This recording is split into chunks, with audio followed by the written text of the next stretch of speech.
Salut les juristes! On continue le droit administratif aujourd'hui avec l'arrêt du Conseil d'État du 25 juin 1948, Société du journal L'Aurore. C'est cet arrêt qui consacre le principe de non-rétroactivité des actes administratifs. Mais avant toute chose, si ces vidéos t'intéressent et que tu veux retrouver les fiches de nos arrêts ainsi que notre actualité, rejoins-nous sur notre page Instagram, @filetdroit.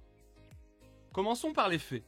Le 30 décembre 1947, un arrêté issu du gouvernement était venu modifier le prix de vente de l'énergie électrique. Cet arrêté énonçait notamment que les majorations du prix de vente de l'énergie électrique sont applicables à toutes les consommations qui doivent normalement figurer dans le premier relevé postérieur à la date de publication du présent arrêté, c'est-à-dire au 1er janvier 1948.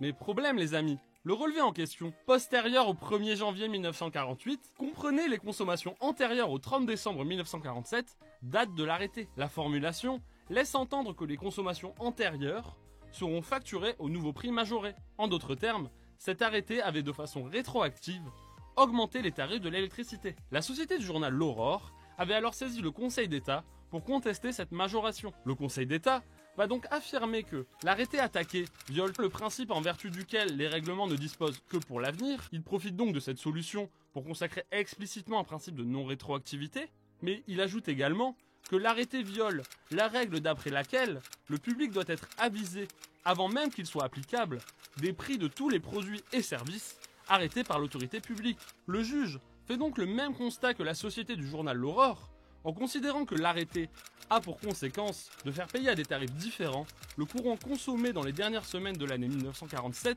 par les usagers, selon que leurs compteurs sont relevés avant ou après le 1er janvier 1948. Donc cette majoration méconnaît aussi, selon le juge, le principe d'égalité entre les usagers du service public, car la majoration était plus ou moins importante selon la date antérieure de relevé du compteur.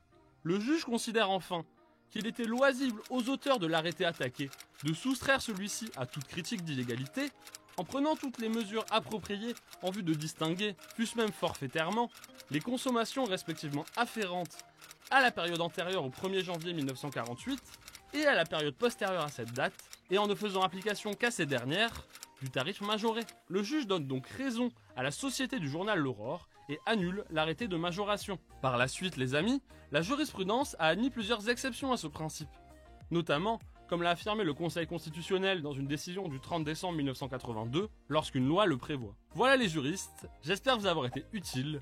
Quant à moi, je vous dis à bientôt, et d'ici là, filez droit!